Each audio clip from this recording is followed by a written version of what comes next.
Hi, my name is Ross Heron, and today I'll be going over Chapter 13, Section 4, Equations of Motion in Rectangular Coordinates for Engineering, Statics, and Dynamics.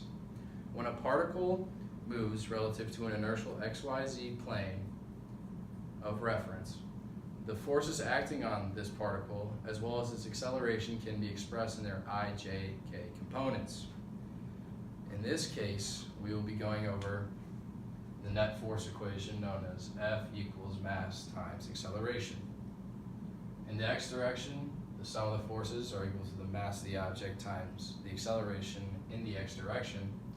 The sum of the forces in the y direction are equal to the mass times the acceleration in the y direction, and the sum of the forces in the z direction are equal to the mass times the acceleration in the z direction. If you put it into ijk components, the sum of the forces in the x direction the I direction, the sum of the forces in the y direction are in the j direction, and the sum of the forces in the z direction are in the k direction.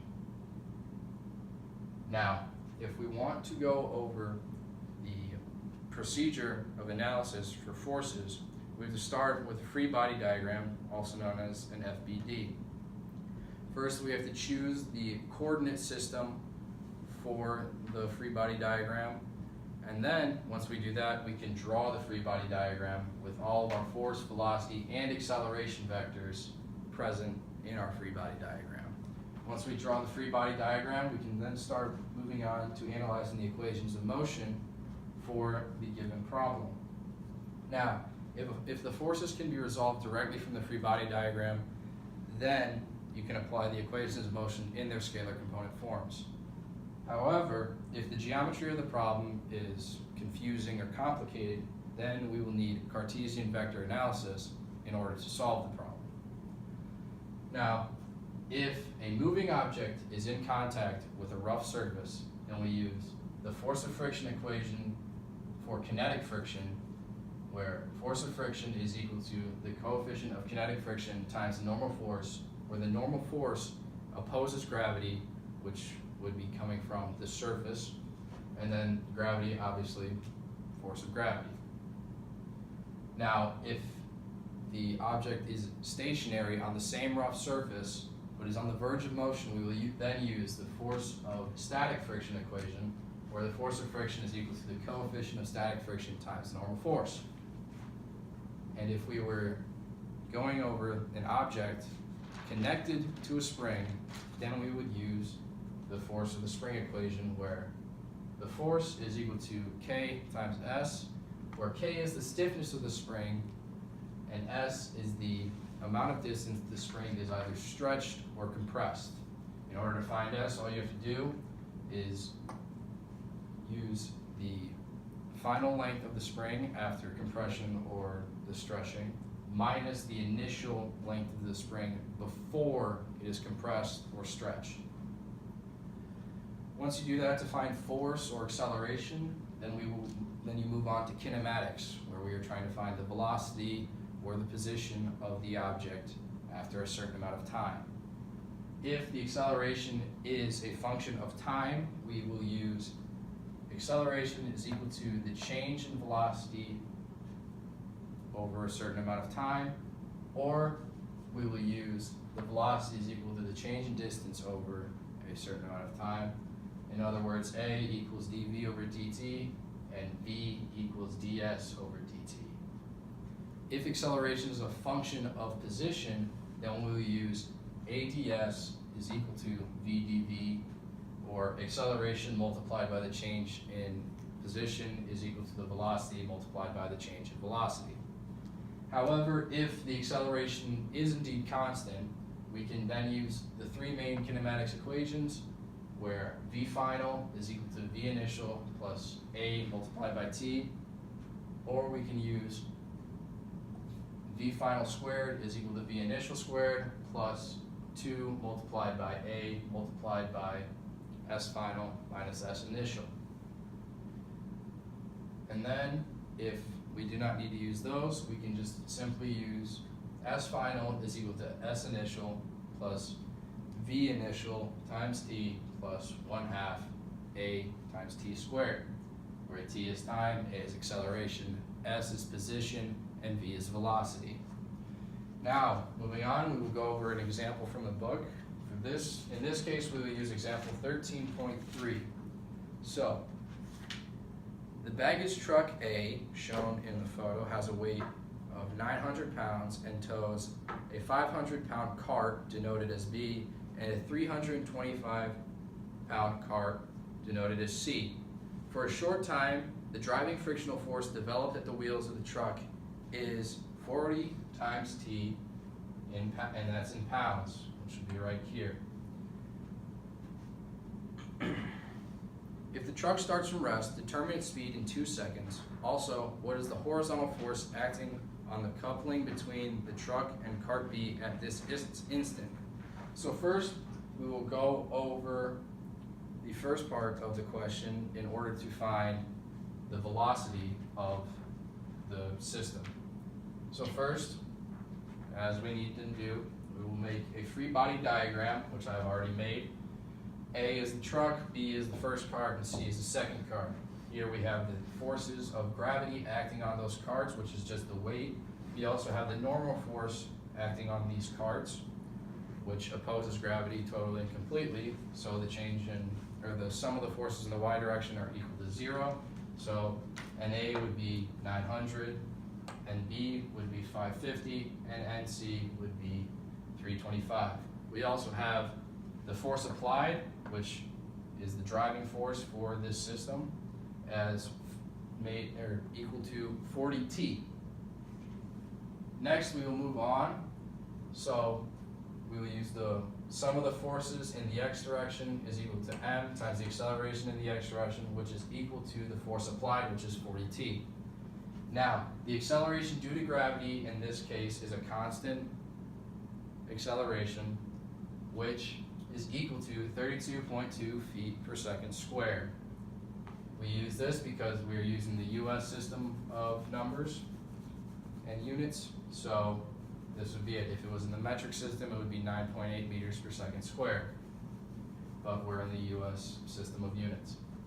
So we will add up the total force on the system due to gravity divided by the acceleration due to gravity, which is what mass ends up being equal to, multiplied by the acceleration in the x direction, which is equal to 40 times t. As a result, we find that the total mass is equal to 55.1242 times acceleration is equal to 40t, and then you would divide both sides by 55.1242, and you would end up getting acceleration is equal to 0.7256 multiplied by t. Now, since acceleration is a function of time, we'll use a equals dv dt. We will then cross multiply, and we will get dv is equal to a times dt. We will then integrate in order to find what the velocity is. After integrating, we get v equals 0.3628 t squared from time 0 to time 2 seconds. As a result, velocity will be equal to 0.3628 times 2 squared. In the end, we get a final velocity of 1.45 meters per second at time equals 2 seconds. Next, we have to find the amount of horizontal force on the coupling between the truck, which is denoted as A, and the second cart, which is denoted as B. And it says to neglect the size of the truck and carts. So, in our free body diagram, we have a 900-pound force from gravity acting on cart A, and the normal force, which will be completely equal to the force of gravity, which opposes the force of gravity, acting on cart A as well. We then have the driving force, or the force applied, moving it to the left, and then we have the horizontal force from the coupling acting on cart A as well. We will call this tension and denote it as T. So, the sum of the forces in the x direction is equal to 40 multiplied by T, which is time, minus big T, which is tension, is equal to mass times acceleration in the x direction. The time is 2 seconds, so it's 40 times 2 minus t. The mass would be 900 over 32.2, which would be the force of gravity divided by the acceleration due to gravity, multiplied by 0.7256 multiplied by 2, which is what we calculated acceleration to be right here. And we get 80 minus t equals 27.95 times 1.45. And then we subtract both sides by 80, and we get negative t equals 40.561 minus 80. 45.561 would be the product of these two numbers right here. And then you get negative t equals negative 39.4. So t is equal to 39.4 pounds. Next, we will go over an actual problem from the book. The problem is the 10-pound block has a speed of 4 feet per second when the force of F equals 8t squared in pounds is applied. Determine the velocity of the block when it moves 30 feet. The coefficient of kinetic friction at the surface is 0.2. So now we will go over our free body diagram, which is the first step in analyzing this problem.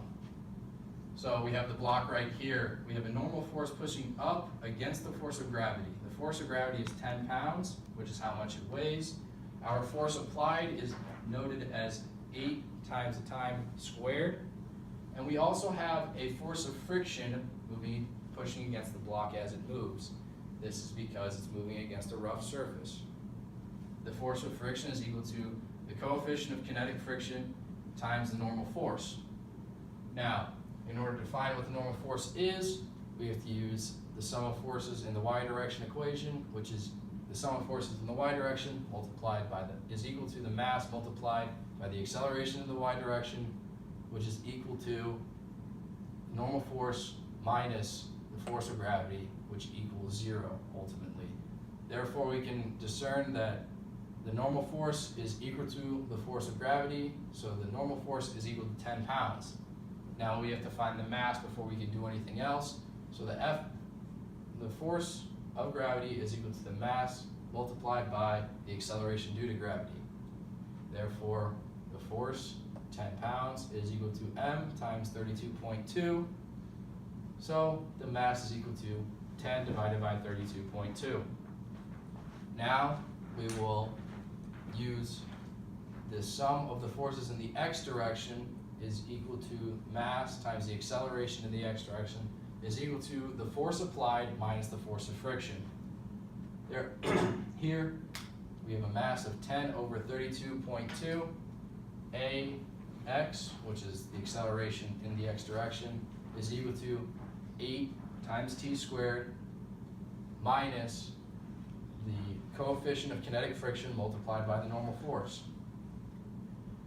Now we have the coefficient of kinetic friction that was already given to us as well as the normal force. So 10 over 32.2 multiplied by the acceleration in the x direction is equal to 8 times t squared minus 0.2 multiplied by 10. We then would multiply by 32.2 over 10 on both sides, and we will end up getting the acceleration in the x direction is equal to 3.22 multiplied by 8t squared minus 2. Next, since acceleration is again a function of time, we will use dv equals a dt. We will then integrate with 4 as our starting velocity, and then we will get v minus 4 equals 3.22 times 8t to the third minus 2t. Then the velocity equation after that, after adding 4 to both sides, will be velocity is equal to 8.5867 t to the third minus 6.44 t plus 4. Now, since the position equation is the antiderivative of the velocity equation, all we have to do would just integrate, and we would get position equals 2.1467 t to the fourth, subtracted by 3.22 t squared plus 4t. Now, we have the final position that it gives us, which is 30. So we end up plugging that in for the S in the last equation. 30 equals 2.1467 t to the fourth minus 3.22 t squared plus 4t. After using algebra and graphical analysis for this equation, we get two values for t. We get 2.0089 seconds and negative 2.25 seconds. Since time doesn't flow backwards, we do not count this value. And as a result, we plug in 2.0089 seconds to the original velocity equation. And as a result, we get the final velocity to be 60.7 meters per second. Thank you. Have a great day.